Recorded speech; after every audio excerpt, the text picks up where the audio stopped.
Radio Libertaire, la voix de la Fédération anarchiste, sans Dieu, sans maître, sans publicité. À Racaille, la 192e, nous sommes le 12 février 2013. Le fond de l'air est toujours aussi frais en ce mois de février, vivement le printemps. Avec à la régie, à Racaille, donc, cette émission mythique. Avec à la régie notre camarade Piquécou, qui vraiment s'assure une technique remarquable et en même temps une programmation musicale aussi remarquable. Bonjour tout le monde. Notre ami Jean, notre hussard noir, notre camarade, qui sera encore aujourd'hui, arrivera vers 11h30, on pense, qui est toujours en rééduque, ainsi probablement notre camarade Thierry. Et tout de suite, une spéciale, évidemment, dédicace à nos camarades Carrie Nouzette et Claudie Nouzette, voilà, qui nous écoutent ce matin, à ces auditrices fidèles, là, qu'on fait bien rigoler, surtout Carrie Nouzette, car Claudie Nouzette, elle est plutôt versée dans les arts, elle a une culture artistique assez vaste, voilà. Et bon, on va tout de suite démarrer avec une petite chanson très guette, à Saint-Lazare. Par qui, ma chère Piquécu? Patachou. Patachou. C'est parti.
C'était donc Patachou à Saint-Lazare. Je rappelle le numéro du studio, le 01 43 71 89 40, si vous voulez nous joindre pendant les pauses musicales. Et puis dire aussi que voilà où ça conduit, d'aimer le bon Dieu quand on est petit. On finit à Saint-Lago. Pour une émission consacrée à l'artiste dans la société. Où est-il donc, l'artiste? Eh bien, il est en dehors de celle-ci. L'artiste et l'engagement politique en tant que Canada, il n'a pas de participation et d'engagement politique. L'artiste, comme la plupart de nos concitoyens d'ailleurs, en cela, il n'est point originel. L'artiste et la religion, vous venez d'entendre ce qui arrive à ceux qui la fréquentent. L'artiste et la science, on sait depuis quelque temps, mais je me répète et j'adore boucler, depuis que notre auditeur finlandais, le bien nommé Juju, nous a rapporté qu'un scientifique de haut niveau s'intéressait à l'art, pas que les artistes, ils s'y intéressent pas du tout. Et l'artiste et l'autorité, alors là, c'est un cri unanime qui jaillit de nos poitrines gonflées d'espoir. L'autorité, oh la merde, pour vous causer tout de suite à la suite de cette chanson de Patachou à Saint-Lago, d'un fait divers rapporté par le Canard enchaîné dans la rubrique coup de barre, oui, coup de barre, c'est intelligent. Un papier de Dominique Simoneau qui sévit dans ce journal satirique depuis 1914, pas Simoneau, hein, mais bon, le journal. Il est né à cette époque-là pour donner des vraies informations à la face de la propagande de la Grande Muette qui ne disait que des conneries pour tromper le peuple. Eh ben, il s'agit là moi, ça m'a bouleversé, mais bon. C'est pas nouveau, il y a tellement de choses qui me bouleversent. D'une petite nana qui s'appelle Shafia, on vous en dira pas plus. Elle a 57 balais. Elle est mère de famille, seule. Et elle se retrouve devant le tribunal parce qu'elle a chapardé. En tout cas, il y en a pour 700 € en tout. Alors des trucs de gamin, quoi. Enfin bon. Elle a 800 € par vivre par mois pour élever ses 2 enfants et elle-même. Voilà, donc elle a chapardé, voilà. Puis comme elle avait, ça lui est arrivé pas mal de fois, comme beaucoup de pauvres. Évidemment, on chaparde pas comme ça, c'est pas. Évidemment, il y a des gens qu'on appelle, je sais plus comment d'ailleurs, qui sont des professionnels de la chour, mais elle, c'est pas le cas, comme beaucoup de pauvres qui ont rien à se foutre sous les crocs, ils volent pour améliorer l'ordinaire. Alors, elle, 700 €, et qu'est-ce qu'elle a écopé pour ces 700 €? Je vais vous le donner 1000. 3 ans de tôle. Oui, 3 ans enfermés. Voilà, parce qu'il y a le cumul avec des condamnations précédentes, etc. Vous connaissez ou vous ne connaissez pas. Alors, on vous l'apprend, que la justice, elle n'oublie rien de rien, surtout pour les pauvres. Parce qu'en face de ça, vous avez des gros cons comme le père Arnaud du Con-la-Joie, là, qui est en Belgique, là, qui rapatrie ses milliards là-bas, et qui va escroquer en fin de compte le fisc français de plusieurs milliards. Lui, par contre, il risque rien. Il risque pas la prison. Hein. Et il n'est pas le seul. Il y a le gros Tapie aussi, qui a escroqué l'État de 400 millions. Non mais imaginez, 400 millions quand même, faut le faire. Hein. Avec la bénédiction évidemment de l'ancienne ministre des Finances qui est maintenant directrice du FMI, la bien nommée Lagarde, qui agit sur ordre, tout le monde le sait, de l'Élysée, mais il n'y a pas de trace écrite ni orale. C'est des gros malins tous ces gens-là. Et voilà, alors tous, voilà, ces monstrueux escrocs, eux, rien, hein, voyez. Ils ont des avocats, ils savent passer entre les gouttes, etc. Mais cette pauvre Shafia, vous voyez, il y avait sa fille qui était là à la barre, qui criait putain, qui a crié à l'énoncé du verdict. Putain, oh non, maman.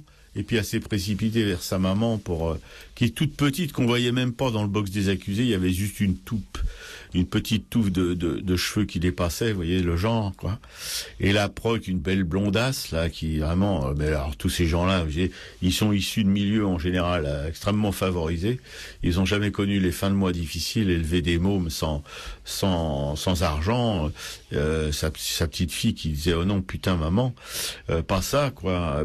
Elle a interrompu ses études pour pouvoir subvenir aux besoins de son frère et sa sœur ou ses 2 frères, je sais plus. Voilà, et cette condamnée à 3 ans de prison pour 700 €, chourée dans des grands magasins qui n'ont pas besoin de ça pour vivre. Eh bien, elle est en même temps, elle souffre, elle a besoin d'un appareil respiratoire, une bouteille d'oxygène pour pouvoir survivre. Sa baraque a cramé, je sais pas si vous voyez. Et non, mais il y en a qui les enfilent, quoi. Vous voyez, voilà. Alors bon, heureusement qu'il y a un journal comme le Canard, mais je parle d'un journal. Bon, je parle pas des journaux militants qui en relatent aussi tous les jours, ou toutes les semaines pour les hebdomadaires comme Le Monde Libertaire. Mais le Canard enchaîné est lu d'une manière même internationale.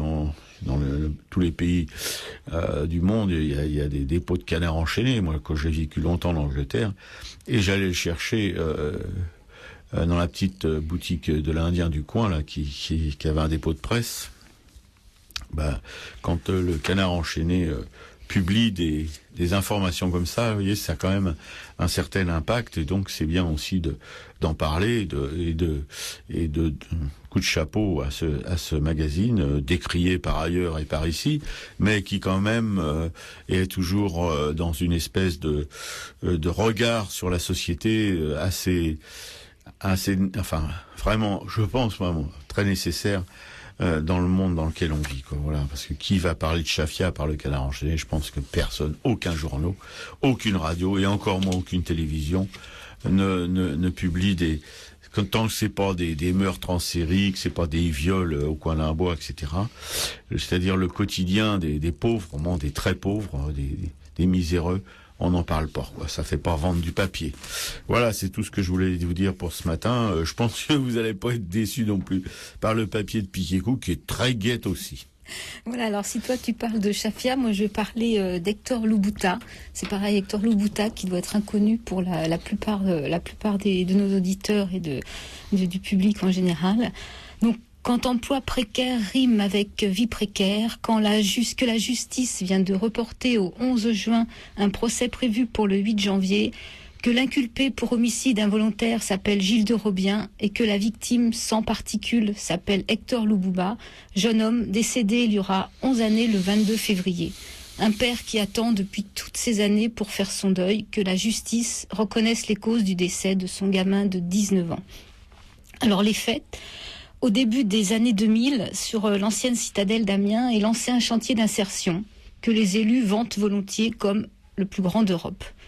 Il s'agit de fournir des centaines d'emplois précaires à proximité d'un quartier nord au taux de chômage record. Le vendredi 22 février 2002, Hector Lubutà, d'origine congolaise, est grimpé sur un échafaudage. Il s'applique à des travaux de maçonnerie par temps de pluie. D'un coup, un pan de mur s'effondre et il meurt écrasé sous 600 kilos de pierre. Que dit l'enquête? Dans le dossier d'instruction, l'expert rend un rapport accablant. Le chantier a été lancé sans aucune analyse des terrains, sans étude préalable du bâti, sans aucun suivi régulier, sans même le nom d'une personne chargée de la sécurité. Il mentionne ainsi l'absence d'étaiement. La ville n'a planté aucun piquet pour soutenir le mur initial, qui ne tenait que grâce à la terre et aux racines. Des erreurs d'autant plus coupables que dans les années 70, cet ouvrage s'était déjà en partie effondré. Il aurait fallu, avant de démarrer l'entreprise, estime l'expert, procéder à des sondages, relever les fissurations, vérifier la stabilité du sol. Aucun permis de démolir ni de construire n'avait d'ailleurs été déposé. Puis commence l'attente de la mise en œuvre de la procédure judiciaire. Je fais confiance à la justice de ce pays, avait commenté par dire M. Bernard Lubutà, le père de la victime. Mais au printemps 2007, après 5 années d'attente, il commence à trouver le temps long. C'est qu'étrangement, les juges d'instruction se refilent le dossier, puis il l'oublie. Lui écrit donc au procureur qu'il reçoit dans son bureau. Le magistrat lui garantit que l'affaire sera menée jusqu'à son terme. Prudemment, patiemment, le tribunal d'Amiens attend néanmoins que Gilles de Robien ne soit ni plus ministre, ni maire, ni député. Dans le pêle-mêle des dossiers, on trouve une lettre de l'architecte des Bâtiments de France qui recommande une expertise du terrain avant le démarrage du chantier, lettre que Gilles de Robien a annotée à l'intention de son adjoint. Ne pas signer sans m'en parler. Je ne suis pas certain qu'on ait besoin de l'architecte des Bâtiments de France. Puis s'ensuit un imbroglio de transfert de responsabilité entre un directeur de service, le maître d'œuvre, le maire. Un premier procès en 2009, sans résultat. Les années passent. Côté de la défense, M. Lubutà n'est pas mieux loti.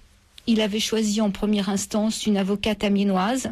C'est un tort. Vivant sur place, elle était plus sensible aux pressions, qui n'ont pas manqué. Depuis, il a recouru à un avocat parisien, moins gêné par le microcosme amiénois. Le jugement était prévu pour ce mardi 8 janvier. Gilles de Robien était absent à l'audience ce mardi matin au tribunal correctionnel d'Amiens. Le tribunal qui a décidé de renvoyer au 11 juin prochain l'affaire Hector Lubutà. Un report motivé par la volonté du tribunal de disposer d'une journée entière pour examiner l'affaire. c'est vrai que 11 ans de réflexion sont juste un petit peu. Merci Dominique, vous voyez, on est toujours dans le même trip. Les petits, on n'en a rien à foutre. Voilà. On peut disposer de leur vie, c'est un chantier de réinsertion qui profite d'abord aux pompes funèbres apparemment, mais pas vraiment aux insérés. Qui devait faire baisser probablement les taux de chômage et qu'on devait rémunérer dans les 400 € par mois. Enfin. Bien sûr. Ouais.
C'était Jacques Dutronc, le responsable. Vous êtes toujours, ou encore, ou déjà, sur Radio Libertaire, la voix de la Fédération anarchiste, toujours sans Dieu, sans maître et sans publicité, ce qui est vraiment exceptionnel dans le paysage médiatique français.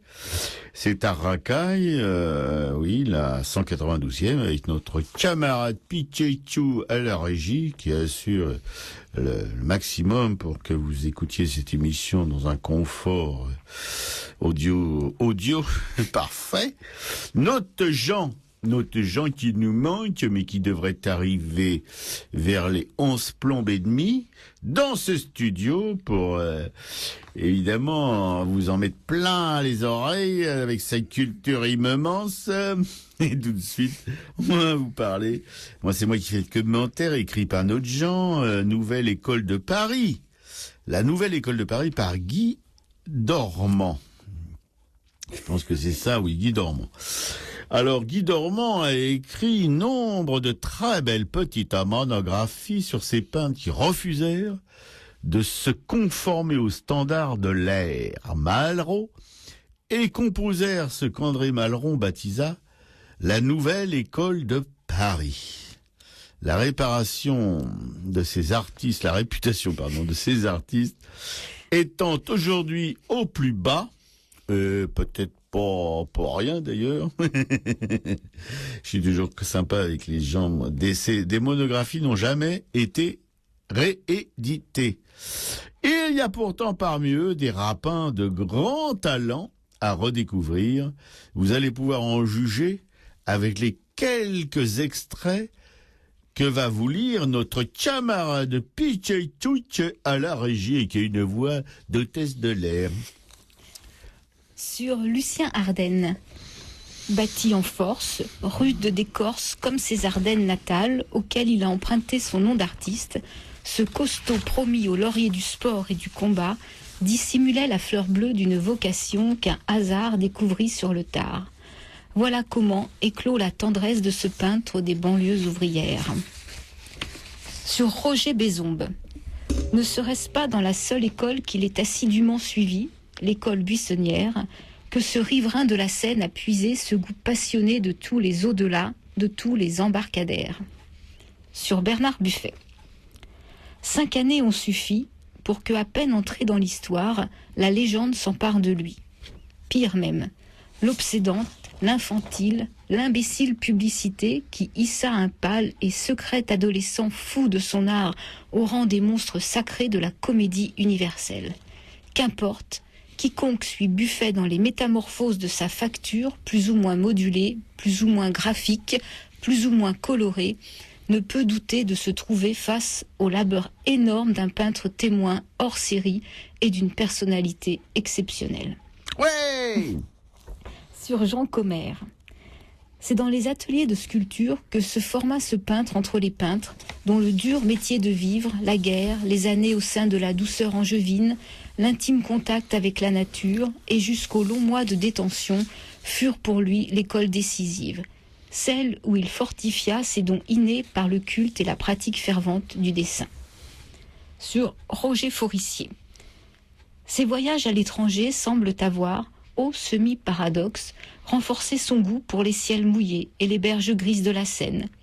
Mais il a su retenir, des pays de vive lumière, les leçons propices à rehausser des tâches plus sonores le climat des enfers où s'édifie l'âge mécanique. Sur Émile Gros-Sala. Venu de Barcelone, avec le viatique de généreuse sensibilité que confère à ses enfants l'ardente Catalogne et le bagage de spirituelle vivacité donné par le fondateur du Salon des humoristes catalans, son père. Une sardane hésitation entre divers métiers, puis le choix de la création artistique à travers toutes ces techniques. Et des huiles, des gouaches, toutes éclairées par une tendre aptitude au bonheur auquel sourit un pur talent. Sur Pierre-Henry. Un assidu labeur solitaire poursuivi à contre-courant, à travers le désarroi et les querelles plastiques d'aujourd'hui, d'un cœur et d'un esprit rebelle aux facilités que s'autorise l'ignorance. Sa culture, son équilibre le désignent pour le rôle courageux du cerf-frein dans la débâcle qui s'annonce. Sur Camille Hilaire. Son ascendance lorraine, ses juvéniles contacts avec les labeurs manuels expliquent le studio étudiant des Beaux-Arts de Paris qu'il fut clandestinement sous l'occupation. Fidèle à la fraîcheur des couleurs qui avait charmé son enfance horticole, il se situe au premier rang des peintres assez savants pour intégrer toutes les tendances. Oui, ça c'est un rappel, moi, à l'évocation du nom de certains de ces peintres, effectivement. Ils montent à la tête une espèce de buée odorante, vraiment, et des couleurs, et tout ce qui a déclenché chez moi la passion de l'art, de la peinture, de la sculpture lorsque j'étais adolescent. Voilà, et cette monographie consacrée à la Nouvelle École de Paris par Guy Dormand est assez difficile à trouver. Enfin, toutes les espèces de petites monographies qu'il a rédigées. Tentez votre chance auprès de la librairie Publico, 145 rue Allo, 75 011 Paris. Le téléphone est 01 48 05 34 08. Et le site de la librairie, cher ami. Le site www.librairie-publico.com. Métro Oberkampf, fille de Chalevert, au Républicain. Voilà. Et le numéro du studio, le 01 43 71 89 40. Que vous pouvez appeler avec modération.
C'était Léo Ferré qui interprétait La vie d'artiste, une chanson de 1950.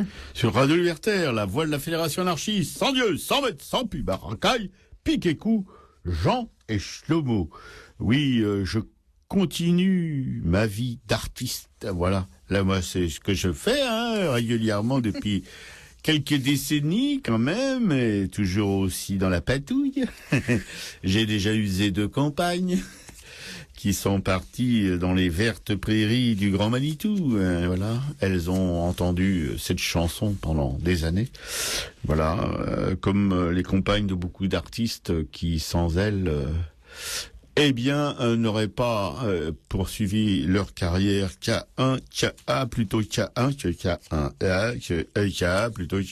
veux dire. Bon, voilà, maintenant que j'ai couiné un petit peu ces choses tristes, je vais vous causer tout de suite de, comment il s'appelle déjà, Bernard Buffet, qui a vu le jour, le pauvre, en 1928, et qui l'a glissé, qui s'est suicidé en 1999, voilà.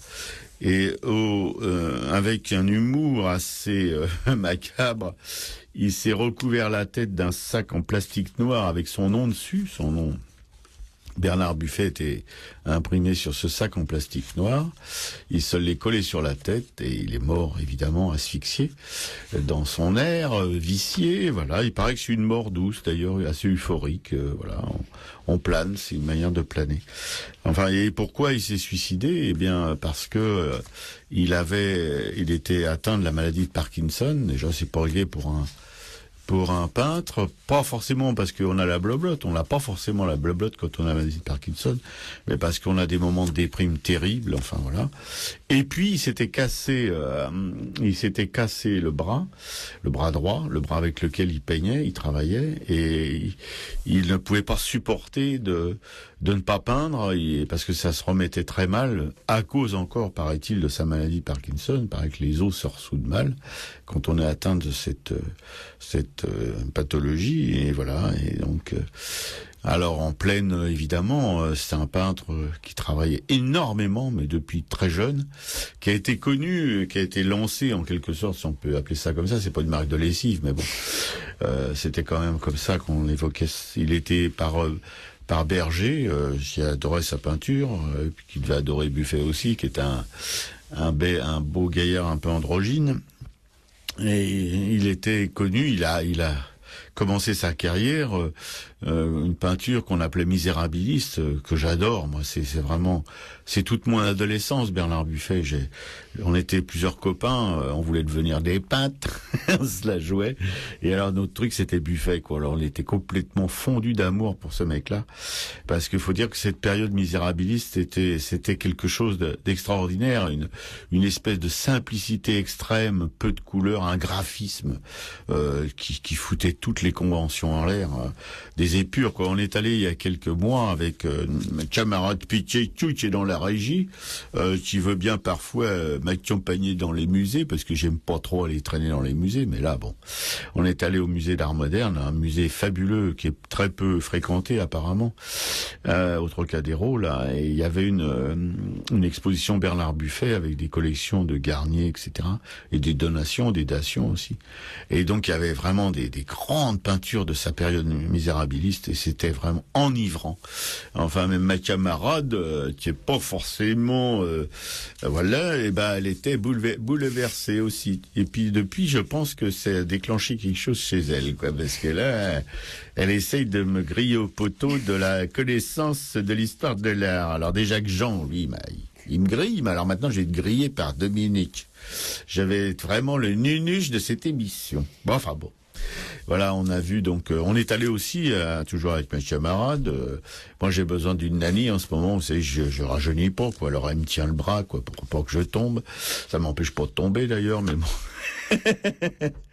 On est allé aussi voir à la galerie Garnier. C'est Garnier a suivi toute la carrière artistique de Buffet. Il a pratiquement consacré sa vie à cet artiste.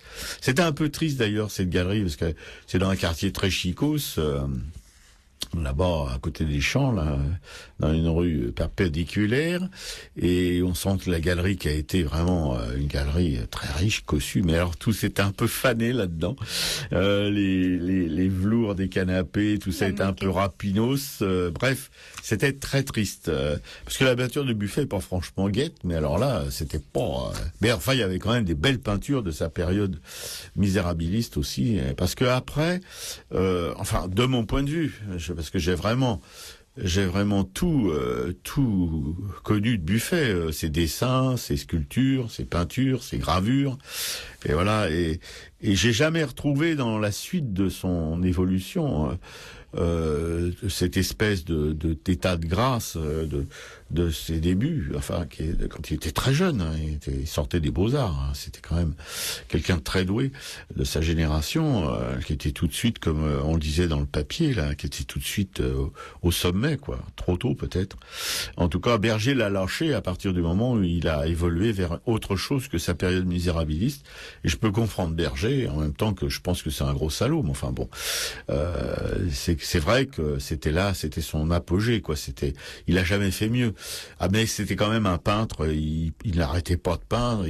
C'est vraiment des pâtes. C'est vraiment. Après, c'est devenu de la peinture somptueuse, très riche, très colorée, avec de plus en plus de noir, de traits noirs.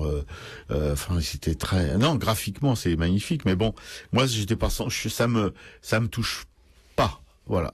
Autant sa première période me touche, mais vraiment, comme je le répète, j'ai envie un peu plus pleureuse, me bouleverse, mais là non, après c'est fini, j'ai plus du tout le ventre bouge plus, quoi, voilà, et la tête suit pas non plus très bien. Voilà, il a donc eu un succès mondial. Par contre, en France, je sais pas pourquoi, mais ça c'est typiquement français, je crois. La critique bourgeoise le méprisait complètement, quoi. Une fois que Berger l'a lâché, tous les roquets de la critique ont lâché aussi, quoi. Et il était vraiment méprisé en France d'une manière. Et d'ailleurs, Garnier, qui voudrait léguer toute sa collection, qui est énorme, de Bernard Buffet, à un musée. Ça fait des années qu'il essaye de trouver un lieu pour qu'ils puissent mettre la peinture de Buffet comme ça s'est fait pour des grands peintres français. Il y a l'hôtel Salé pour Picasso, il y a le musée des Moutiers pour Robérol. Enfin bon, il y a plein de musées, même de province, de lieux assez sympas. À Tourcoing, c'est qui à Tourcoing déjà? Eugène Leroy. Oui, Eugène Leroy, on doit aller visiter ça, un de ces quatre là. Voilà. Et Buffet, non, il peut pas. Il y a une espèce d'ostracisme comme ça, quelque chose de terrifiant dans la nomenclatura française et les choses qui s'occupent d'art. Enfin, c'est les fonctionnaires en général, et ceux qui sont pas fonctionnaires, ils y ressemblent. Et voilà. Donc, s'il y a un musée qui nous écoute, et je doute pas que les musées qui nous écoutent, voilà, parce que par contre au Japon, il a un musée, voilà, il a un Buffet, un musée au Japon. Les Japonais sont des fanatiques de Bernard Buffet, voilà. Mais en France, non, c'est triste. Je trouve que c'est triste parce que il a vraiment marqué l'histoire de l'art et la peinture française. En tout cas, ma génération y était complètement sensible, je veux dire. Voilà, et j'ai des copains qui payaient même comme Buffet, mais enfin, ils s'en rapprochaient beaucoup, quoi. Voilà. Tout ça pour vous dire que il y a eu effectivement à cette période de l'école de Paris, il y a eu parce que il y a une énumération de quelques-uns, de quelques têtes d'affiche, de têtes de pont, là, mais dont Buffet était peut-être le plus remarquable. Voilà. Et on remercie donc notre camarade Jean qui vient d'arriver, subrepetissement, de nous avoir alertés sur cette école de Paris que je découvre comme vous aujourd'hui. Et puis Kékou voulait ajouter quelque chose. Ouais. Je la sens impatiente dans la régie, elle trépigne là. Bon. Pas du tout. Non, mais c'était peut-être pour situer pour les auditeurs un petit peu les deux styles de peinture différents, parce que je pense ils savent peut-être pas exactement dans la période que t'aimes pas. Par exemple, c'est le clown qu'on voit le plus souvent, quoi, ce visage de clown. Et si après, je sais pas, tu peux raconter dans la période misérabiliste de quel tableau, enfin ce qu'on avait un petit peu vu. Oh, bah, il y en a quand même pas mal. Hein. Disons que. Ça veut dire que t'en as pas fait assez jusqu'à là. Ouais, Non, mais je te dis, j'ai expliqué tout à l'heure que ici, il y avait 2 historiens de l'art. Il y avait toi qui arrêtais pas de m'écrabouiller avec tes connaissances. Avant, je pouvais dominer un petit peu derrière toi, piquer. Mais maintenant, elle me, elle est à la traîne parce qu'elle elle arrête pas. Toi, elle la ramène là un peu. Maintenant, elle va me dire, mais non, t'as oublié ceci, t'as oublié cela. Moi qui connais Buffet depuis 50 ans, hein. Elle n'a que 2 neurones de plus que Robert, hein. Ils sont tellement irrétables. Ils sont cons.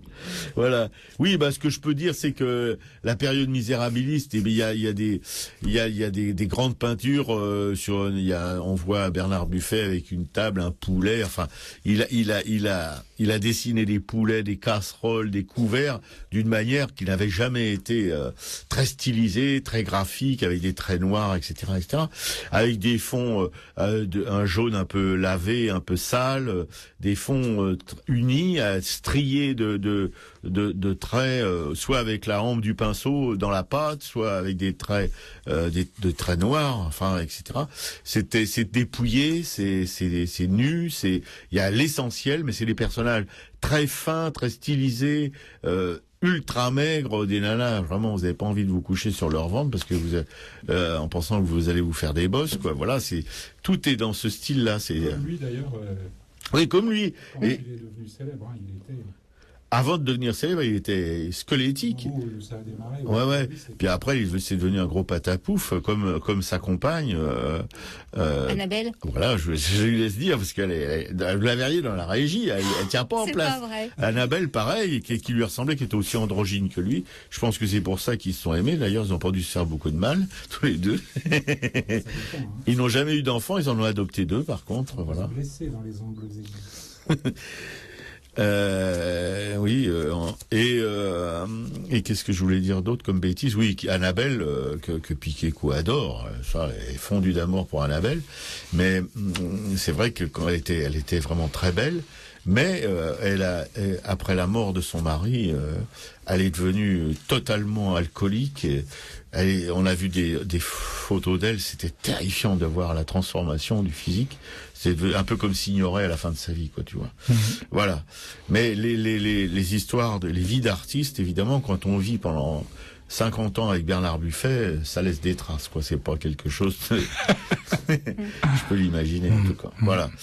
C'est tout ce que je pourrais. Enfin, on pourra en faire une émission ou 2 ou 3 sur Bernard Buffet, parce que ce qu'on peut dire, c'est que c'est scandaleux, en tout cas, qu'en France, il soit si ostracisé par je répète, la critique bourgeoise. Voilà, ils ont jamais compris vraiment ce que c'était que ce mec, quoi. Ils en sont restés à ses débuts, ils n'ont pas évolué depuis. Bon. Il a eu trop de succès trop vite. Bien sûr. C'est tout, et puis il le paye encore aujourd'hui. Tout à fait. Mais bon, parce que dans quelques décennies, tout ça sera oublié. Ouais, on espère. Ouais. Merci, mon Jean. Il ne restera que le labeur. Énorme. Et c'était quelque chose avec Bernard Buffet. Ah oui, on a ça. pu le voir avec le texte que j'imagine Piquet-Cou a lu. Bien sûr. Tout à l'heure.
C'était donc Annabelle qui interprétait Côté Gauche.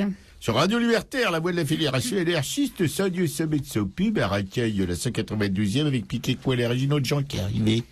Je sors de la piscine. Ouais. T'as nagé?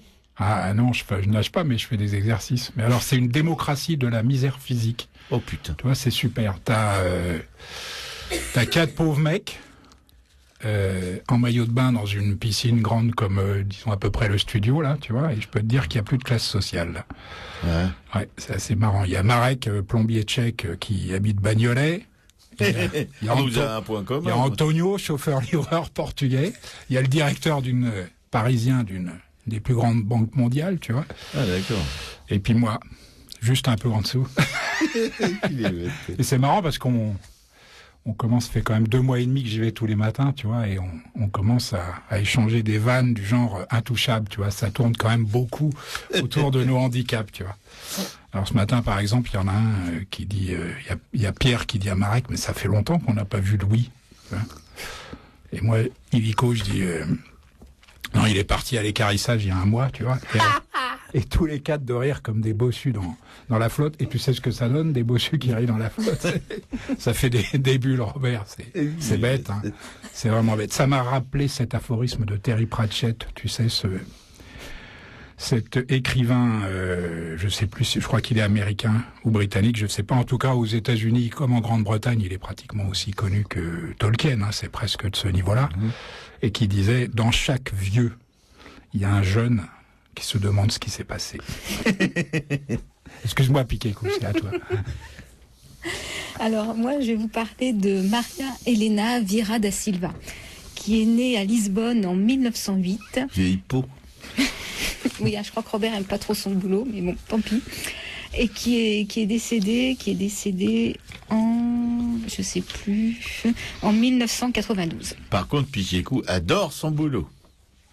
Voilà, bon. Mais puisqu'elle aime Annabelle Buffet, je vais te dire... Oui.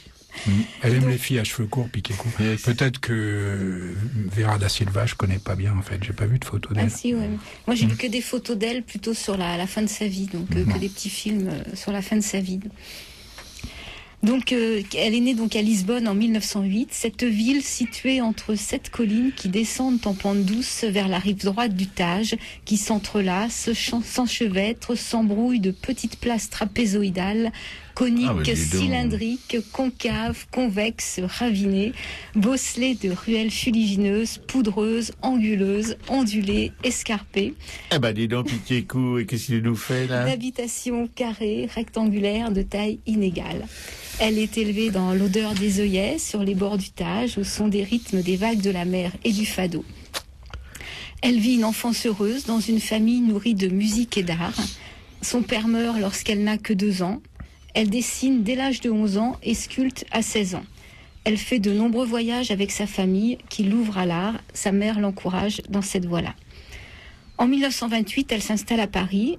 Et avant de devenir l'une des fondatrices de l'école de Paris, elle étudie la peinture à l'Académie de Fernand Léger, la sculpture chez Bourdelle et devient l'élève de Dufresne, Varroquier et Fritz. Elle fréquente aussi l'atelier de gravure de Hetter, où elle rencontre Ernst et Miro. Au cours de ses études, elle rencontre le monde des arts, Braque, Picasso, Duchamp, Dufy, Outrio, Mondrian, Modigliani, Matisse et les surréalistes. Mais comment font-ils tout ça? Elle crée également des œuvres textiles, des tapisseries, des céramiques, des vitraux. En 1930, elle épouse Arpach Svenes, un peintre hongrois avec qui elle vivra 53 ans de passion artistique et de dialogue. On peut d'ailleurs les voir tous deux interviewés en 79 sur une petite vidéo sur le site de l'INA. En 1932, elle fréquente l'atelier de Bissière à l'Académie Ranson. Et ce dernier lui fait rencontrer Jeanne Bûcher, la célèbre marchande d'art de cette époque, chez laquelle elle exposera régulièrement. D'abord figurative, c'est au milieu des années 30 qu'elle élabore son style fait de lignes et de traits, de plans morcelés et de perspectives, un style pictural qui propose un espace qui combine réseau et mosaïque dans des compositions aux perspectives fuyantes. Elle est considérée comme l'un des chefs de file du mouvement esthétique, dit du paysagisme abstrait. Elle explique que c'est le plan de Paris même qui a l'influence sur elle, qu'elle voit Paris en profondeur, en hauteur et dans le temps. En 1938, elle accueille dans son atelier parisien le jeune peintre Nicolas de Staël. Bah, voyons. Et durant la Seconde Guerre mondiale, Maria Helena et son mari partent pour le Portugal, puis pour le Brésil. Au cours de ce séjour, elle fait la connaissance du peintre uruguayen Joaquim Torres Garcia, une rencontre capitale pour Maria Helena. En effet, l'artiste uruguayen a développé un art personnel inspiré par des sources diverses, dont l'abstraction géométrique. À la fin de la guerre, le couple revient à Paris. Elle participe alors à de nombreuses expositions collectives. C'est à partir des années 50 qu'elle se positionne comme un peintre de premier plan et qu'elle acquiert une renommée internationale pour ses compositions denses et complexes, avec ses formes fragmentées, ses ambiguïtés spatiales et une palette de couleurs restreintes issues du cubisme et de l'art abstrait. Elle est considérée comme un des plus grands artistes de l'art abstrait d'après-guerre, bien que sa peinture ne soit pas purement abstraite. Ses œuvres ressemblent souvent à des villes labyrinthiques ou même à des rayonnages de bibliothèques, des villes, des saisons, des jardins, des azuleros. La dernière décennie de son activité artistique est marquée par l'irruption de la lumière. La couleur blanche envahit la toile. Elle a illustré de nombreux livres, des œuvres littéraires comme des livres pour enfants, un recueil de poèmes de René Char qui s'appelle L'Inclémence lointaine avec 25 eaux-fortes. Et elle meurt à Paris en 1992. Voilà, une fondation inaugure à Lisbonne en 1994 un musée Arpas Nenes Vieira da Silva, et elle fait partie des peintres réunis pour l'exposition L'Envolée lyrique, Paris 1945-1956, qui a été présentée au musée du Luxembourg en 2006. En France, le musée de Dijon possède la plus importante collection publique d'œuvres de l'artiste, une centaine de toiles. Eh ben dis donc, c'est assez complet. Hein. Oui, il y avait même du lyrisme là-dedans. Ça m'a rappelé tes grands élans sur Soutine, non? En fait, je me suis dit, elle avait dû préparer un papier sur Soutine, en parallèle au tien, et puis elle a un peu bifurqué sur Da Silva en voyant que la place était prise. Oui. Non, mais en fait, c'est vrai que cette description au départ, c'est un peu pour expliquer ce qui a un peu inspiré son travail, quoi. Toutes ces, Ah ben on a bien compris, hein, quand même. Merci, en plus, elle nous a... Bon, d'accord. Bah, merci beaucoup, Pichico.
c'était Amalia Rodriguez qui chantait Coimbra. Et que les mauvaises langues qui disent qu'elle a été la copine de Salazar. Ah, mon Jean. Mais les mauvaises langues, c'est toi, non? Oui. Oh, je suis une langue de pute, mais bon. Il faut remettre les choses dans leur contexte. Moi, je trouve que dans la mesure où Dalida a couché avec Mitterrand, les Français n'ont rien à dire sur la relation amoureuse Il est con. entre Salazar et Amalia Rodriguez. Ouais, enfin bon. Pas Dalida, c'est quand même pas Amalia Rodriguez. Amalia, on peut quand même tenter d'oublier ce passé, mais Dalida, c'est plus difficile. Surtout avec le frangin qu'elle avait quand elle a la gueule de Niafron, là. Putain, dur, hein. Bon, j'ai eu mes résultats ce matin, en fait, et il semble que ce soit pas du tout ce qu'on croyait, tu vois. Oh non. Non, j'aurais, en fait, attrapé, pendant l'opération, tu vois, une myxomatose de l'épaule droite. Ma gueule. Ce qui fait qu'en fait, c'est pas du tout d'un kiné dont j'ai besoin, mais de quelqu'un qui sache soigner les lapins. Mais ça, c'est en général. En particulier les Jeanne aux lapins. Les Jeanne aux lapins. Et va trouver quelqu'un comme ça en région parisienne, tu vois. Les vétérinaires, à part les chiens et les chachas mémères, hein, bon. Tu vois. Ah bah nous, on a vu hier dans Sobibor, on a vu, il y avait une nana qui était spécialement affectée à l'entretien des lapins d'un des officiers SS du camp, tu vois. Ah bon, bah alors. Écoute, et alors elle avait intérêt à faire gaffe parce que sa précédente, la précédente, elle avait été exécutée parce qu'il y avait un lapin qui était tombé malade. Bon. Tu vois. Bah ça va peut-être créer des vocations, donc. Faites acte de candidature auprès de Piquet-Cou qui le transmettra. Non mais ça me rappelle, j'ai un peu le sparadrap du capitaine Haddock, tu vois, c'est un vrai pot de colle, quoi. Ouais, non. Après Piquet-Cou, la petite spirale de feu, Jeannot, le sparadrap. On cherche encore qui pourrait bien jouer le rôle de Rastapopoulos. Qu'il est con. Pour l'instant, j'ai pas d'idée. Non, moi j'en ai une petite, bah bon. Bon, pour une personne qui se reconnaîtra peut-être celle qui serait susceptible de soigner les lapins, une histoire juive que j'aime bien, juste pour commencer. Bah oui, ça tombe bien avec ce Bibor. D'un impénitent qui se trouve dans un vol New York-Paris, tu sais, à côté d'une nénette absolument extraordinaire avec laquelle il cherche désespérément à entamer la conversation, tu vois. Puis la fille, pas un sourire, pas un regard, pas un mot, tu vois. Puis elle le laisse comme ça s'enfoncer un moment, tu vois. Puis elle finit par lui dire, vous pouvez pas vous taire un petit peu, parce que les 3 ou 4 neurones qui sont encore en état chez vous peuvent peut-être quand même remarquer que je suis non seulement en train de lire, mais en train d'écrire, ce qui pourrait éventuellement vouloir dire que je travaille. Alors fichez-moi la paix. Et le mec, il lui dit, bon, d'accord, je vous laisse tranquille, mais seulement si vous me dites ce que vous êtes en train de faire comme travail, quoi, parce que là, vous avez éveillé ma curiosité. Alors, un petit peu radouci, elle lui dit, je suis en train d'écrire le dernier chapitre d'un livre que je dois rendre à mon éditeur en arrivant à Paris. Tout de suite, là, en sortant de l'aéroport, je fonce chez lui. Je suis en train d'écrire le dernier chapitre. Et c'est un livre sur les Indiens d'Amérique. Et c'est ma passion depuis toujours. Et le dernier chapitre est consacré aux Apaches, quoi. Voilà. Le mec dit bon. Tu vois. Puis pendant 3-4 minutes, il se tait, tu vois, il se tient quoi. Puis là, d'un coup, il se penche vers la nana, puis il lui dit oh, mais je suis désolé à nouveau, hein, mais je manque à tous mes devoirs, je me suis pas présenté. Geronimo Cohen. Bon, Joseph Lacasse. Oui. Joseph Lacasse, c'est 1894-1975. Alors, il y a une certaine ambiguïté pour moi à parler de lui, parce que j'aime pas du tout sa peinture, en fait. D'accord. Par contre, j'adore sa vie d'homme, si tu veux, entremêlée à sa démarche de peintre, hein, qui est de s'être laissé totalement aller à sa passion, hein, pour la peinture. Voilà. Et c'est un peintre belge, hein, il est né à Tournai. Ah, c'est une histoire belge, alors. C'est une histoire belge, ouais. C'était un fils de carrier, hein. Il disait d'ailleurs fils d'ouvrier, militant socialiste, carrier, peintre moi-même, ou carrier moi-même, parce qu'il a commencé comme ça, hein, à 12 ans, hein, par être ouvrier carrier. 12 ans, tu te rends compte? Oui, je me rends compte. Enfin, je me rends compte. Intellectuellement, mais bon, voilà, militant moi-même. 14 ans, cours du soir, il s'inscrit quand même, ça commence à le titiller, tu vois, il s'inscrit au cours du soir dans une école de dessin à Tournai. Hein. Puis à 15 ans, c'est les Beaux-Arts. Là, il réussit son entrée aux Beaux-Arts. À 25 ans, je sais pas pourquoi il y a ces 10 ans de décalage, mais il rentre aux Beaux-Arts de Bruxelles. Et puis en 1925, il émigre à Paris, impasse Ronsin, où il va d'ailleurs faire la connaissance de Brancusi. Ah ouais, de Brancusi. Mais comment ils faisaient tous ces mecs-là pour rencontrer... Enfin, c'est-à-dire qu'au lieu de dormir, tu vois, ou de promener un vieux loup, par exemple, il devait peut-être qu'il possède, je sais pas. En 1928, il rencontre Henri Poulaille, ça te dit quelque chose? Ah bah oui, oui, ça me dit quelque chose, pas vraiment. Un écrivain prolétarien, un compagnon de route des anarchistes, qui a d'abord fricoté avec le PC, il faut le préciser, hein, mais qui s'est attiré son hostilité, allez savoir pourquoi, par son refus de tout embrigadement, ça c'est une partie du problème, mais surtout par son soutien à Victor Serge, hein, qui a été, je le rappelle, déporté par Staline en Sibérie. Voilà. En 1931, il fait la rencontre de Robert Delaunay et de Poliakoff. Hein. C'est ça qui va vraiment déterminer en fait toute la suite de sa carrière artistique. À 16 ans, en fait, il avait commencé par un cubisme audacieux. Hein. Quand je dis audacieux, c'était jusqu'à l'abstraction. Hein. Il a vraiment il s'est vraiment trouvé à la marge de l'abstraction. À 20 ans, il a eu une espèce de période mystique, figurative, assez curieuse, hein, qui a duré quand même pas loin, peut-être même un peu plus d'une dizaine d'années. Et puis c'est vraiment cette rencontre à 35 ans, hein, avec Delaunay qui fait qu'il se lance à corps perdu dans l'aventure abstraite, hein, brossant de grandes toiles où la couleur pure, tu sais, en disque comme ça, ou en voile semi-transparent, s'organise selon des rythmes puissants et audacieux, hein, je peux le dire à nouveau. Pas de système, hein, chez Lacasse, hein, pas de système de peinture en tout cas, hein, toute une vie en fait vouée à la peinture et à une recherche toujours en éveil, hein, avec des intuitions parfois fulgurantes qui me font penser à toi, va savoir pourquoi, et surtout une passion. Non, c'est comme ça, quelque chose de féminin, tu vois, là-dedans. Moi qui suis tellement dénué d'intuition. Oui, d'accord. Je suis toujours admiratif. D'avoir l'intuition féminine. Il est sournois. Je découvre qu'il est sournois. Pourquoi ça te gêne? Non, mais je suis pas gêné. Bon, voilà, on pourrait poursuivre, Jean, s'il te plaît. Chaque fois que tu... je peux pas parler des... Et alors, dans la régie, je vous dis pas, c'est le...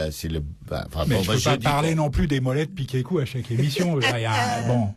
Non, c'est vrai, ça pourrait... Il y a un moment où il faut aborder soit le physique de Robert, soit l'intuition de Robert. Aujourd'hui, j'ai choisi l'intuition. On parlera de ton physique une autre fois. D'accord, mon Jean.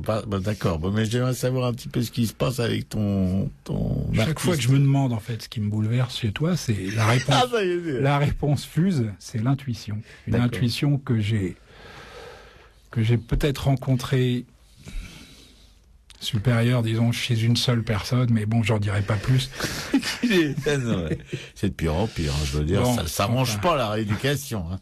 Ceci dit, je vous rassure, chers auditeurs, il est capable aussi de tout tenter pour se faire passer pour un vieil anard obtus et dogmatique, mais ça ne trompe que quelques abrutis. Hein. Ouais. Piqué-Cou et moi, on marche pas du tout dans la combine. Et voilà, je suis là, je suis liquidé, hein, la F1. Voilà, t'es habillé, là. C'est plus la voix de la F1, hein. Je signale. T'es habillé pour un moment. Bon, du coup, j'ai perdu le fil. Voilà, des intuitions parfois fulgurantes, hein, et surtout une passion intacte et dévorante pour la peinture. Ça, c'est toute sa vie et j'adore ça. Hein. Voilà. C'est ça, pour moi, les peintres, les vrais. Enfin, les artistes qui soient peintres ou n'importe quoi. Voilà. Je voudrais, pour finir, dire qu'en 1940, il a rejoint les forces françaises libres à Londres, hein, et qu'il n'est revenu qu'en 1945. Son épouse, qui faisait partie, elle, du réseau d'Estienne d'Orve, avait été arrêtée en 1941 et embastillée rue du Cherche-Midi. Il y avait une prison rue du Cherche-Midi. Cherche-Midi est bien connu. Je sais pas à quel endroit, en fait. Il doit y avoir une plaque, peut-être, dans la rue. J'ai jamais fait gaffe. Voilà. Elle a échappé très très peu à la peine capitale. Hein. Et puis là, pour finir vraiment, une citation de Joseph Lacasse, hein. Quelle attitude observer devant une œuvre d'art? Se taire, ah oui, se taire d'abord, et méditer, puis en chercher les qualités. Si au début, certains défauts vous ont frappé, vous vous apercevrez ensuite que ces singularités choquantes sont la clé secrète de l'œuvre. Tout à fait. Ça ne peut que te parler, ça. Ah, absolument, Jean, oui. Ça, non. Ça te parle aussi, Piquet-Cou? Complètement. Oui, Bah. Oui, Voilà. là, c'est quand même maintenant une référence, Piquet-Cou. Oui. Voilà, avec Joseph Lacasse. Maintenant, sa peinture, c'est encore autre chose. Oui, bah ça, oui. Oui, bien sûr. Mais enfin, ce que je retiens de ton papier, c'est que c'était un mec, voilà, qui, comme Buffet, comme des gens, c'était des fous de travail, des fous de passion. Eux, au moins, ils trichaient pas dans cette espèce de consécration à l'art, quoi. C'est total, quoi. La passion, ouais. Un peu des mystiques, un peu. Ouais. Non, ça, j'aime.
C'était Julos Bocarne, un chanteur wallon qui interprétait l'imagination au pouvoir. Oui, bien sûr, vous êtes sur Radio Libertaire, toujours la voix de la Fédération anarchiste, pour combien de temps, on ne sait pas. Sans Dieu, sans maître, sans pub, je désirais rassurer tout de suite notre auditrice fidèle, Carrie Louisette, qui adore les lapins. Elle passe sa vie avec des lapins, elle a 3 lapins, elle les assiste jour et nuit. Et que Jean... mais c'est pour ça qu'elle ne vient pas, alors. Bah oui, c'est pour ça. Il n'y a rien à faire pour l'amener dans cette émission. Il y a toujours un truc avec ses lapins. Alors c'est pour ça que Jean... Remarque, ceci dit, elle est pas parmi les artistes du marché de l'art de la Bastille, elle est pas toute seule qui... Hein. Oui, c'est sûr que c'est une maladie assez répandue. Mais Jean n'a pas la myxomatose, rassure-toi, car il nous aide. Par contre, je le regarde, là, il a de plus en plus, il ressemble de plus en plus à un lapin. Hein. Il a les oreilles, tu sais, qui est bon. Voilà, il tape un peu de la patte, voilà, tu sais. Bon, pour d'éventuels candidats ou candidates aux soins de lapin du côté de Radio Libertaire, alors, quand on part il faut avoir en fait la Bastille dans le dos. Un petit peu de géographie parisienne, si tu veux bien, Robert. Oui, non, je t'en prie. Boulevard Richard Lenoir, on ne présente plus le boulevard Richard Lenoir aux artistes du marché d'art de la Bastille, puisque c'est là qu'il a lieu. Hein. Ouais, donc on a la Bastille dans le dos. La première rue à droite, c'est une petite rue, s'appelle la rue d'Aval. Ouais. C'est pas la rue d'Aval, c'est la rue d'Aval. Là, il y a le Massif Central, un petit resto Auvergnat. Ouais, je me doutais bien que vous aviez vos habitudes dans ce coin-là. Tu vois. Et puis cette rue d'Aval, elle va devenir la rue de Lappe. La rue de Lappe. Tu vois. Oui, en face, oui. Ouais, qui est restée fameuse à cause du Balageau. Je ne sais pas si ça existe encore, le Balageau. En tout cas, ça n'est plus ce que c'était. Oui.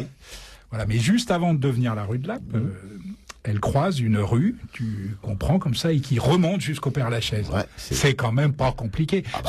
Ceux qui savent trouver le marché d'art du boulevard Richard Lenoir peuvent vraiment venir jusqu'ici.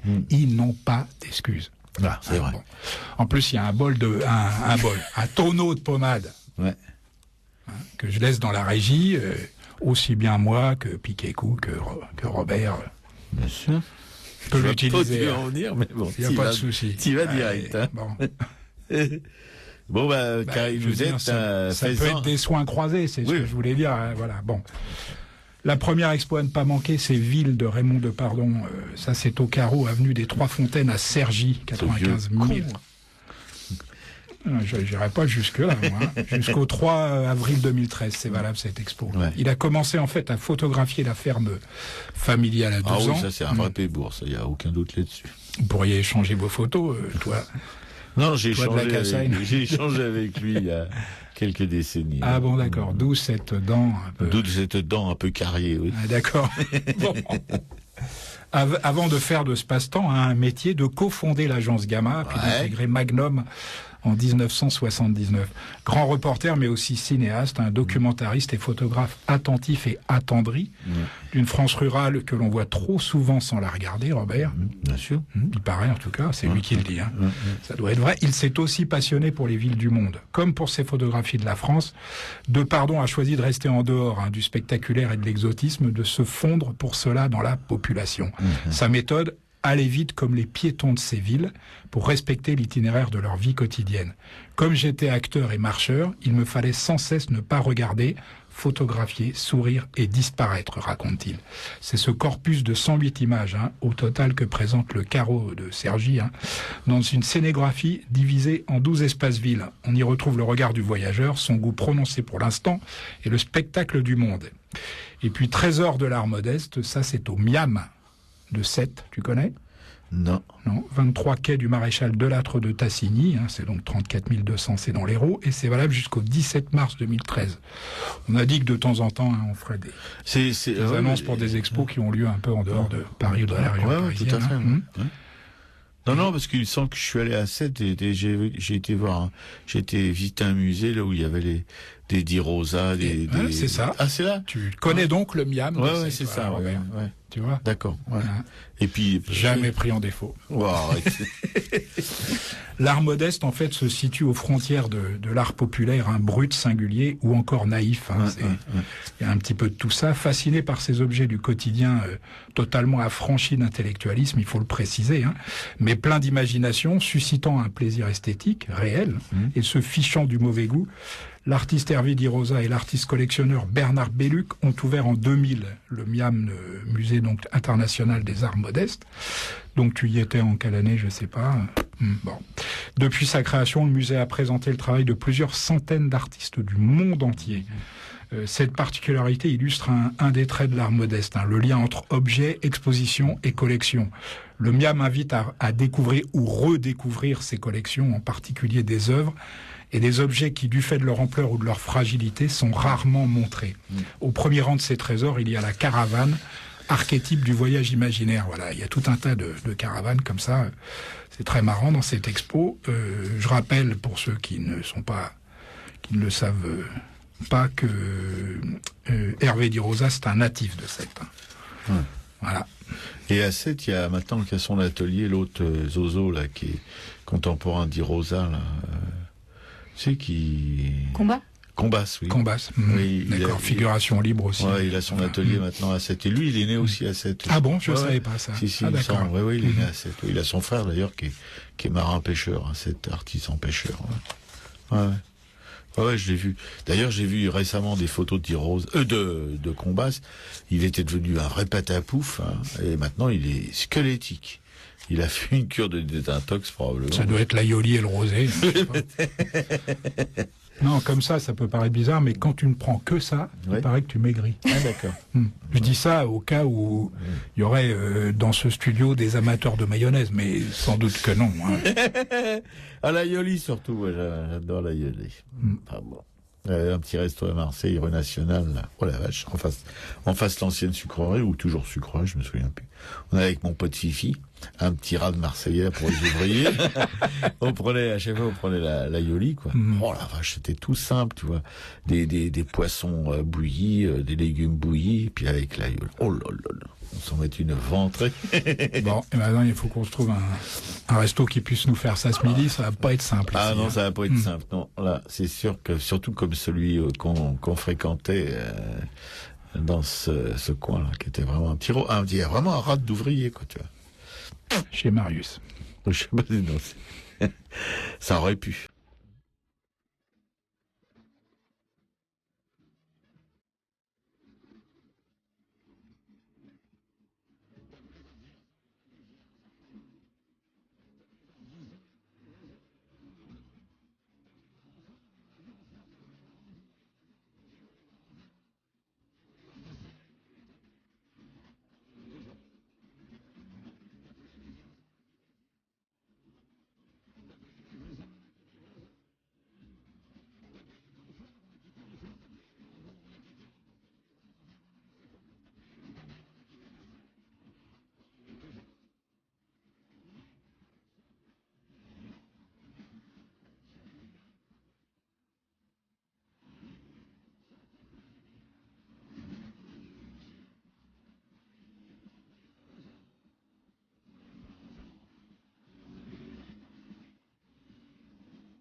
C'était Jacques Brel, Vesoul.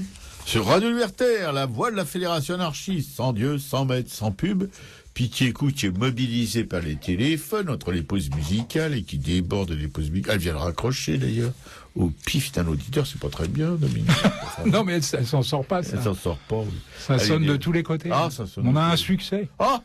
Alors, rien pour. D'ailleurs, c'était une auditrice qui avait beaucoup apprécié Vieira da Silva. Ah, d'accord, bon, merde. Non, je dis. Mais peut-être qu'elle aime Soutine aussi. Ah, enfin. peut-être, oui, je doute. Et même Bernard Buffet. Ah, là, j'ai des doutes. Oui, là, tu t'avances peut-être un peu trop. Bien, et alors, des choses à ajouter, mon Jean, avant que je passe à la pub pour les œuvres de notre chère fédération anarchiste? Non. Moi, j'attendais ce moment avec impatience et je crois que je ne suis pas le seul. C'est pas vrai. Mais il se fout ouvertement de la voix de la fédération anarchiste. Quand même. Et Dominique, rien à ajouter? Non. Parce que je trouve que tu l'as bien pendu en ce moment, alors il faudrait pas t'arrêter en si bon chemin. C'est terminé aujourd'hui. Ça y est, il chouine à nouveau, mais c'est quand même terrible. Qu'est-ce qu'il disait? Il y a les autres auditeurs qui ont téléphoné. Avec une seule personne. Hein? Non, j'étais juste avec une seule personne. Ah bon? Et t'as raccroché une autre aussi qui appelait en même temps. Et... l'autre, ça sonnait là où le téléphone était décroché, j'ai pas trop compris. Ça a dû se décourager, ouais. Ouais, dû se décourager, ouais. C'est pas bien de décourager les auditeurs en même temps. Ils peuvent rappeler dans 5 minutes, 10 minutes. Bon. D'accord. Donc vous êtes toujours sur Radio le Donk. Vous aurez remarqué que maintenant je pratique le Donk, mais ça c'est Radio Libertaire. On donk beaucoup à Radio Libertaire. Oui. La voix de la fédération anarchiste, sans Dieu, sans maître, sans pub, à Raquel à 192e avec d'autres Piquet-Coup mobilisés par le téléphone. Elle va, elle vient, n'arrête pas de s'agiter. C'est un vrai ludion. Et notre Jean qui souffre, il est là à moitié affalé là. Il a son épaule qui crie, qui a mal et tout. Ça, moi ça me déstabilise. Enfin bon. Je ne sais pas comment crier un lapin. Non, arrête. Ah bah oui, moi j'en ai entendu couiner, figure-toi que alors, quand j'habitais en Provence, j'avais un petit terrain, un petit hectare là dans les collines d'Olivier, et je restais des fois tard parce que j'aimais bien. Et un soir, c'était pendant la période de chasse, j'entends donc des chasseurs qui étaient en bas là dans le vallon. Dans le terrain qui m'appartenait, mais en Provence, il n'y a pas de barrière, hein. Tout est libre, il n'y a pas de clôture, rien, bon. Et j'entends ces deux cons qui tirent et ils ennuient. Normalement, la chasse, ça se ferme au coucher du soleil. On n'a plus le droit de tirer. Mais non, c'est parce que t'as les lapins, tout ça, ils sortent la nuit, hein. Ils sont plus peinards que pendant la journée. Et peu après, j'entends vraiment un cri, tu vois, un cri de bestiaux. C'était le lapin qui criait. Il était blessé. Ils l'ont pas retrouvé d'ailleurs. Tu vois. Alors moi je suis descendu, je leur ai dit donc les mecs là, qu'est-ce que ça veut dire là, vous chassez, c'est la nuit, puis vous avez blessé un lapin qui couine là comme voilà et mais c'est que les mecs ils voulaient me flinguer. Oui, je te l'avais raconté. Oui, je te l'avais raconté. Ah, les chasseurs, là, mais vraiment, je les haïssais. Il y a rien en Provence à chasser sauf les casquettes, hein. Mais alors, par contre, les mecs, ils sont là, ils n'arrêtent pas la nuit, le jour. Enfin bref, c'était assez triste. Je t'avais même raconté à cette occasion qu'avec mon frère, tu sais, on faisait une balade en bagnole comme ça. Je venais juste d'avoir le permis, puis on tombe sur le plateau de Saclay, on tombe sur des chasseurs comme ça. J'arrête la bagnole. On baisse la vitre et je gueule « Chasseur, tout dans les douilles, rien dans les... » Et tous les fusils sont tombés. Vers toi? Je pense que vers nous. Vers nous, vers la voiture, vers nous deux dans la bagnole, on n'emmenait pas large. Hein, parce que je pense qu'ils ont vraiment hésité. Aujourd'hui encore, je sais qu'ils ont hésité. Oui, bien sûr. Ouais. Mais là, sur les deux, il y en avait un qui était vraiment, il était pâle comme la mort. Tu peux nous faire le cri du lapin quand même? Parce que même si j'ai pas ton talent d'imitateur, je pense que ça rentrera. Je vais faire approximativement. Avec les grandes oreilles que j'ai depuis quelque temps, ça devrait. N'ayez pas peur, hein, Karine, vous êtes, c'est un lapin, je l'imite, hein, on n'a pas de lapin dans le studio, hein, on ne fait pas des expériences. Aucun animal n'aura été torturé. Non. Ça a donné un truc comme ça. Ah non. Toi, ta gueule, le lapin. Vous pouvez pas l'achever, le lapin, là. Non, mais putain. Alors, il y en a un, il m'a foutu vraiment le fusil devant. Je dis, vas-y, tire mon pote, mais t'as pas intérêt à me louper, parce que moi, je vais pas te louper. Hein. Et il y avait son pote qui était déjà sorti du terrain, tu vois, qui avait la peste, c'était deux jeunes, et qui a essayé de dire à son copain, fait pour le con, ramène-toi et tout ça, mais l'autre, il était vraiment méchant. J'avoue que j'étais pas très fier non plus, toi. Bon, je me disais en même temps... On a failli te perdre. Dans les trucs comme ça aurait failli te perdre avant de te rencontrer. On a failli te perdre avant de te rencontrer. Ah oui. Hein Quelle horreur. Donc la voix de la Fédération anarchiste, c'est une voix ressuscitée, ou enfin en tout cas qui a survécu. Pendant que Jean se tord de douleur sur sa chaise, à main gauche, c'est vachement... Non mais rassure-toi, car il nous aide. On va l'achever, t'inquiète pas, on va pas le laisser souffrir comme ça. J'espère qu'ils font du civet quand même dans le petit resto que vous avez trouvé pour ce midi. Puis tu prends les lapins juste avant de nous les servir. Hein. Putain, avec le sang de lapin, ils font de la sanquette. Si on entend dans la cuisine, on se tire. Hein. Ah oui, on se tire, on y va pas. Vous êtes donc sur la radio de la Fédération anarchiste, comme vous le pouvez le remarquer. Hein. On aime les lapins ici, quoi. On peut vous raconter des histoires de lapins. Alors, on n'en manque pas. Et si vous êtes sur Radio Libertaire, donc et Radio Libertaire, pour pouvoir continuer à vous conter des histoires de lapins, eh ben on a besoin de sous pour entretenir le matos. Hein. Ils vont avoir envie de payer. Ils vont avoir envie de payer. Oui. Puis Kikou d'ailleurs a pas l'air un peu contrarié qu'on plaisante comme ça, parce qu'il dit c'est pas comme ça que les auditeurs vont filer des sous à la radio, et moi je vais avoir une régie à pédale bientôt. Voilà. Pour aider la radio, vous pouvez acheter la carte de Radio Libertaire, une carte d'auditeur, à 20 € que vous pouvez retirer à la Librairie Publico sur 45 rue Paris dans le 11e.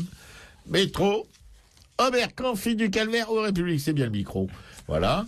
Et puis aussi, vous pouvez souscrire, il y a une souscription, 5 € minimum par mois, voilà, à traire sur votre compte pléthorique, votre compte bancaire. Enfin, pour ceux qui en ont, il y en a de moins en moins qui en ont, chez nos auditeurs, j'ai l'impression.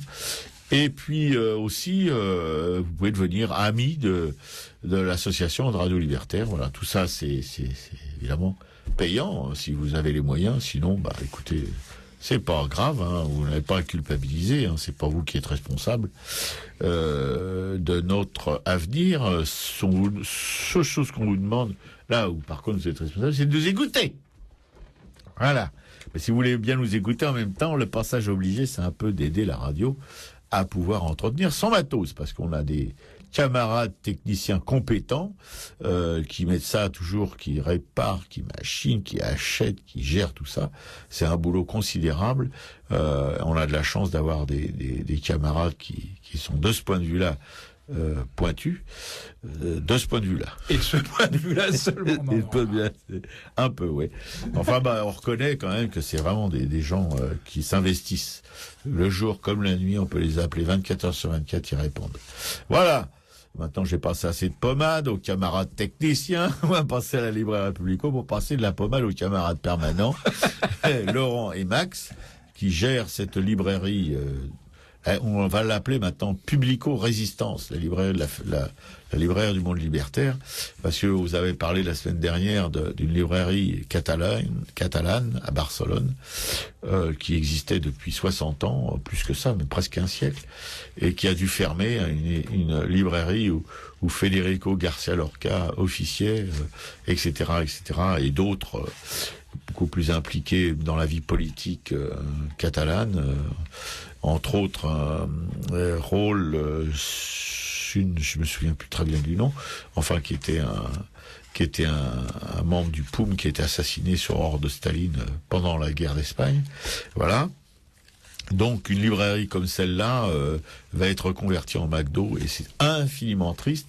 Et on n'aimerait pas que la librairie Publico soit convertie en McDonald's, parce que déjà à côté il y a un local qu'on convoitait, si on peut dire ça comme ça, qui a été acheté par des restaurateurs. Voilà. On n'a pas pu s'agrandir à cause de ça, mais on voudrait pas que maintenant la librairie Publico devienne un bistrot ou quelque chose d'approchant.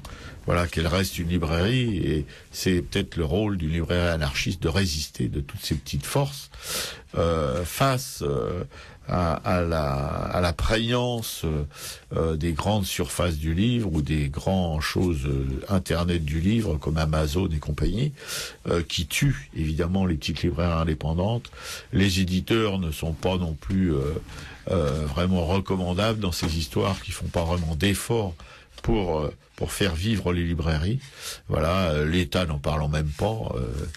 Et donc, voilà, des librairies comme la librairie Publico qui sont, de mon point de vue, et du point de vue de beaucoup de camarades, est vraiment nécessaire à la vie intellectuelle de ce pays. Et puis même, elle est connue internationalement, on doit le dire. Il y a des gens qui viennent du monde entier à la librairie Publico. Et ça, c'est pas pour la fumer, pour vous faire croire des choses. C'est vrai.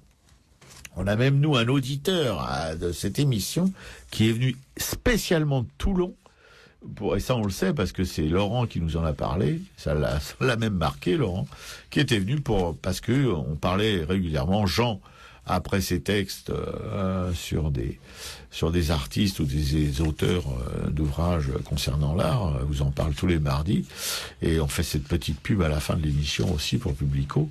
Et voilà, il s'était déplacé pour venir justement en disant à Laurent, bah oui, je viens parce que l'émission à Racaille parle de vous et moi ça me plaît bien et donc je viens pour ça. Voilà, on aimerait qu'il y en ait beaucoup qui suivent l'exemple de cet auditeur toulonnais, particulièrement les Parisiens qui n'ont pas à prendre le TGV pour venir, mais qui ont simplement leurs petits pieds, leurs petites jambes, le métro, le bus et le vélo pour venir à la librairie Publico et y acheter des livres de littérature générale, mais aussi des livres militants sur l'anarchie, sur Proudhon, sur Élisée Reclus, sur tous ces gens, Kropotkin, Bakounine et compagnie. Voilà, et puis aussi une presse militante, une presse souterraine, comme on dit, underground. Voilà. Et puis aussi des CD, des DVD, des affiches, des flyers, des suites, des tis, des pins. Voilà, ça c'est un petit bain-bleuterie pour améliorer les fins de mois. Et je vous dis, la chance que vous aurez de rencontrer et de serrer peut-être la pogne de Laurent ou de Max, deux permanents qui sont vraiment des encyclopédies, qui connaissent la librairie et les livres vraiment d'une manière extraordinaire, comme les vrais libraires, quoi, qui existent de moins en moins. Je voudrais vous signaler aussi, il y a un petit bouquin qui s'appelle Un libraire en colère, qui est écrit par un libraire, justement.